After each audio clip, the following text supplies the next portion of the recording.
George Floyd's murder at the hands of police in Minneapolis 3 years ago led to a widespread push for police reform and racial justice.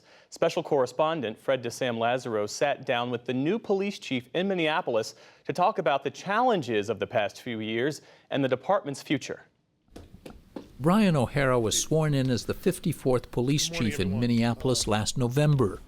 He took over a department at the center of calls for changes to policing, a department also down hundreds of officers since 2020. O'Hara came from Newark, New Jersey, where he led efforts to bring that city's police department in line with the federal consent decree. In March, Minneapolis reached a settlement with the Minnesota Department of Human Rights with legally binding reforms, including limits to traffic stops and use of force, an emphasis on de-escalation, and additional training. A federal consent decree is widely expected here as well. We spoke with Chief O'Hara this week and asked him about the work of implementing the kinds of changes those agreements require. I don't think of it as a checklist of stuff to do and then prove to the court and to a monitor that you've done it. I think it is more about trying to change the culture of the agency. The number one thing that we need to do, besides trying to rebuild the sworn staffing levels, would be to engage community in this process, to make sure that community feel like they have a voice in what the training would look like in the future, what reforms actually look like here in the city. And I think that's going to be a very difficult lift here. I think it's going to be much harder than it was in Newark, simply because people here have been through so much trauma and that has not been addressed. But also, I think this is a much more engaged community in a lot of respects than what I have seen previously. And you have to deal with several political realities, one of which is resistance from the MPD union, which has already expressed its skepticism. Mm-hmm. The union head is quoted as saying some of the training's a potential, logistical nightmare, for example. I think she is correct. The settlement agreement that we have with the state and any federal consent decree is a gargantuan task, but it is the way forward, and it's what we have to do. And I'm okay if it takes us some time to figure that out. I'm okay if we have to engage community, take a little bit more time to make sure that we are getting things right and that we're not jeopardizing public safety when we're trying to implement all of these kind of gargantuan requirements. Last month, the city of Minneapolis reached multi-million-dollar settlements with two people who alleged excessive force by Derek Chauvin, years before he fatally knelt on George Floyd's neck. In a statement, O'Hara called Chauvin a national embarrassment, but said there was, quote, a systemic failure within the Minneapolis Police Department that allowed for and even at times encouraged unjust and brutal policing. It's very frustrating that 3 years after George Floyd's murder, we're still dealing with the conduct of the former officer who murdered him. The most frustrating part is different supervisors had reviewed that former officer's conduct previously, and clearly, as an agency, we were not able to hold that former officer accountable.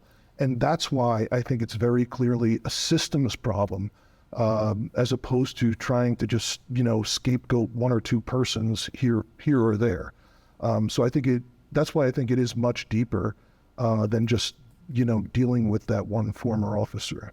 You go out on patrol frequently. You've gone to the site of all homicides, as I understand. What can you tell us about your tenure thus far, both being on the street and elsewhere in this job?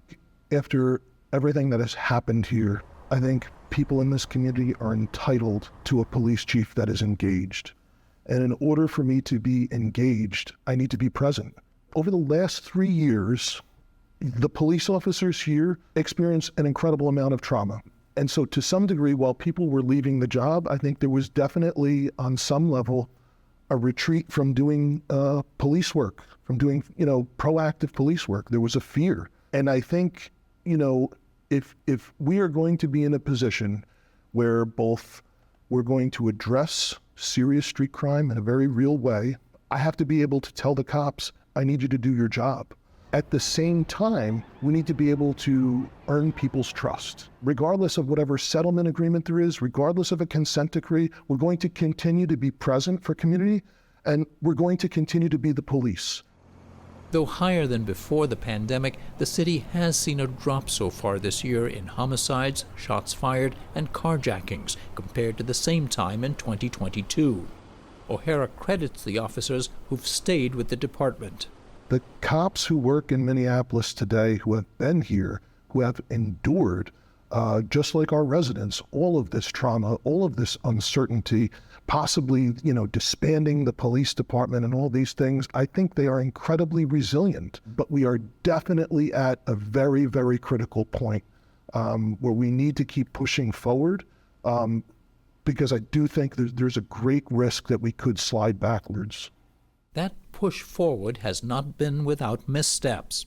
Earlier this month, the news website Minnesota Reformer reported O'Hara personally signed a job offer letter for a former Virginia police officer who repeatedly tasered and struck an unarmed black man in 2020. You ordered a full investigation into that hiring. First, is there any update? And do you worry that something like this undermines credibility of the department's efforts? Of course, that's a very serious concern of mine. Obviously, I was not happy about it once I learned fully about that person's history.